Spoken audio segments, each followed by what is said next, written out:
औरंगाबाद लोकसभा चुनाव को मुद्देनज़र रखते हुए ये प्रेस कॉन्फ्रेंस, लोगों में जो एक वीडियो वायरल हुआ उसके बदल जो शंका थी वो शंका दूर करने के लिए मैंने ये प्रेस कॉन्फ्रेंस बुलाई है। मैं सम्माननीय मुख्यमंत्री जी ने जो 4.5 साल मेरे चुनाव क्षेत्र में मदद किए उनका आभार मानने के लिए गया था। उसमें राजकीय पॉलिटिकल चर्चा ज़रूर हुई, लेकिन ये सारी चर्चाएं उनको पूछना चाहिए क्या हुई, मैं वहाँ क्या हुआ ये मैं बताने वाला नहीं है। लेकिन मुख्यमंत्री जी ने मुझे जो मदद की मैंने उनके आभार माना और अब मैंने कांग्रेस पार्टी छोड़ दिया है और उसके साथ साथ मैंने वहाँ जो हमारे विधानसभा सदस्य पद का भी राजीनामा दे चुका हूँ। वो जो राजीनामा देने के बाद अब मैं अभी तक मुझे जो मुख्यमंत्री ने मदद की उसका मैंने खुलासा किया। मुंबई से, नांदेड़ से और दिल्ली से सारे नेताओं का मुझे फ़ोन आया है, वरिष्ठ नेताओं का, कि आप अगर कांग्रेस से लड़ना है आपको, हम टिकट बदल के आपको देते हैं। मैंने बोला 29 तारीख के दिन मैं इसका निर्णय आपको दूंगा।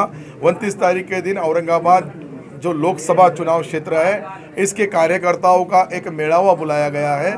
उस मेड़ावे में जो कार्यकर्ता मुझे आदेश देंगे मैं उसका पालन करूंगा। मैं कोई अकेले मुख्यमंत्री जी से ही नहीं मिला, मैं अबू आज़मी साहब से मिला हूं, मैं इम्तियाज़ जलील साहब से फ़ोन पे बात किया हूं, उसके संग हमारे राष्ट्रवादी के नेता जयंत पाटिल साहब से भी बात किया हूं। प्रकाश अम्बेडकर जी से मेरी बात हो नहीं सकी, मैं इसके बाद प्रकाश जी अम्बेडकर साहब से भी मिलने वाला हूं, ताकि अपक्ष उम्मीदवार को सारे पक्ष के नेताओं से मिलना चाहिए, कोई मदद दे या ना दे। मैं एक कांग्रेस का कार्यकर्ता पहले था, अब मैं अपक्ष उम्मीदवार हूं, तो लोगों के बीच में जाना है तो लोगों की चर्चा करने से पहले लोगों ने बताया कि वरिष्ठ नेताओं से आप चर्चा कर लो, वो कोई भी पार्टी का होगा, कोई भी जात का होगा, कोई भी धर्म का होगा। ये सबसे चर्चा करने के बाद में अपक्ष की उम्मीदवारी मैं 29 तारीख को कार्यकर्ताओं के बीच उसकी घोषणा होने वाली है। सत्तार भाई, आप ये बता रहे हैं कि 29 तारीख के दिन आपके जो वर्कर्स है उनसे बात करने के बाद में ही जो है आप कोई फैसला लेंगे। यदि आपके कार्यकर्ता आपको कहते हैं कि बहुजन वंचित आघाड़ी से आप इलेक्शन कंटेस्ट करें, तो क्या आप बहुजन वंचित आघाड़ी से इलेक्शन लड़ेंगे? मैंने पहले ही साफ और स्पष्ट शब्दों में आपको खुलासा किया है कि मैं कोई पक्ष में जाने वाला नहीं और मैं कोई पक्ष में जाने का सवाल ही नहीं आता। मैं कांग्रेस छोड़ने के बाद अपक्ष उम्मीदवार हूं।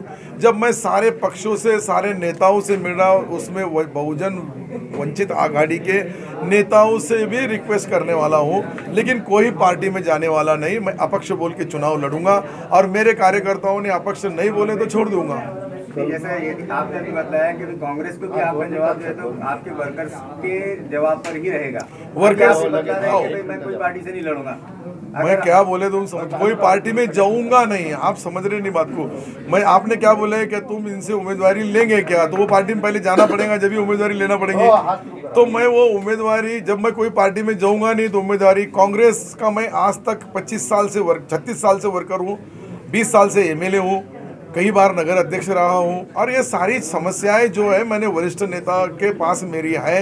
वरिष्ठ नेताओं ने दिल्ली से और मुंबई से और नांदेड़ से मेरे साथ चर्चा की है।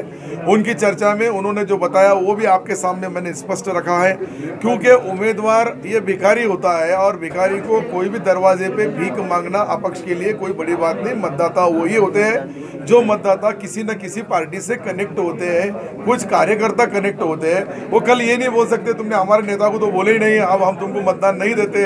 तो ये सारी भावनाएं सामने रखते हुए मैंने उनसे रिक्वेस्ट की, विनती की, गुजारिश की। अब देना नहीं देना, मदद करना नहीं करना, ये उनका काम है। कल से गांधी भवन खाली हो रहा है, कल से गांधी भवन खाली हो रहा है, तो उसके पीछे क्या आपका आदेश है? मैंने तो पार्टी छोड़ दिया, मैं किसी गांधी भवन को खाली और भरना क्यों बोलूँगा। मैंने छोड़ दिया तो मैं आप गांधी भवन का निर्णय मैं कैसा दूंगा? गांधी भवन का निर्णय जो गांधी भवन चलाते हैं उनसे लेना पड़ेगा। नहीं, वहाँ जो सामान रखा हुआ था वो आपका था? देखो मेरा सामान था, मैंने उठा के ले जाना कैसा, मैं पार्टी छोड़ दिया तो फिर मैं वहाँ कहाँ।